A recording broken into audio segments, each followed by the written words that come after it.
భద్రశైల రాజమందిర శ్రీరామచంద్ర బాహు మధ్య విలసితేంద్రి. హాయ్ అందరికీ, welcome to our channel. నేను మీ అనుషారవి.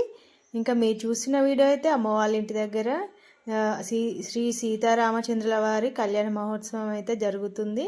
సో ఇంకా వీడియోలోకి వెళ్ళే ముందు మన ఛానల్ ఇంకా సబ్స్క్రైబ్ చేసుకుని వాళ్ళైతే సబ్స్క్రైబ్ చేసుకొని మీ ఫ్యామిలీ మెంబర్స్కి షేర్ చేయండి. ఇంకా అమ్మ వాళ్ళ ఊరు వచ్చేసి సూర్యాపేట డిస్టిక్ తిరుమలగిరి దగ్గర పనిగిరి ఉంది. పనిగిరి అంటే పాములాగున్న కొండని పనిగిరిలాగా పెట్టారు. అంతకుముందు కాలంలోనైతే ధర్మచక్రపురం అయితే పెట్టారంట. సో ఈ పేరు ఎందుకు వచ్చిందంటే మధ్యలో అయితే కోవెల ఉంటుంది, చుట్టూ కూడా గుట్టనే ఉంటుందండి, కొండలే ఉంటాయి. మధ్యలో మాత్రమే కొంచెం ప్లేస్ ఉండి అక్కడ శ్రీ రామచంద్ర వారు అయితే కొలువు తీరారు.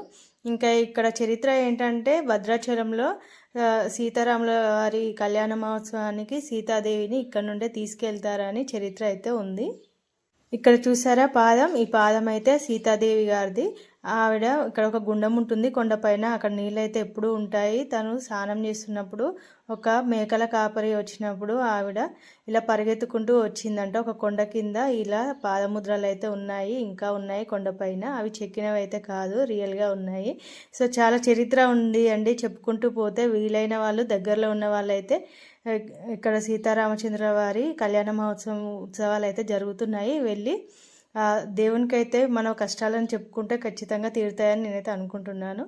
ఇంకా చాలా చరిత్ర కలిగిన గుడి అండి. ఇంకా చెప్పుకుంటూ పోతే మా చిన్ననాటి జ్ఞాపకాలన్నీ గుర్తుకొచ్చాయి వీడియోస్ చూడగానే.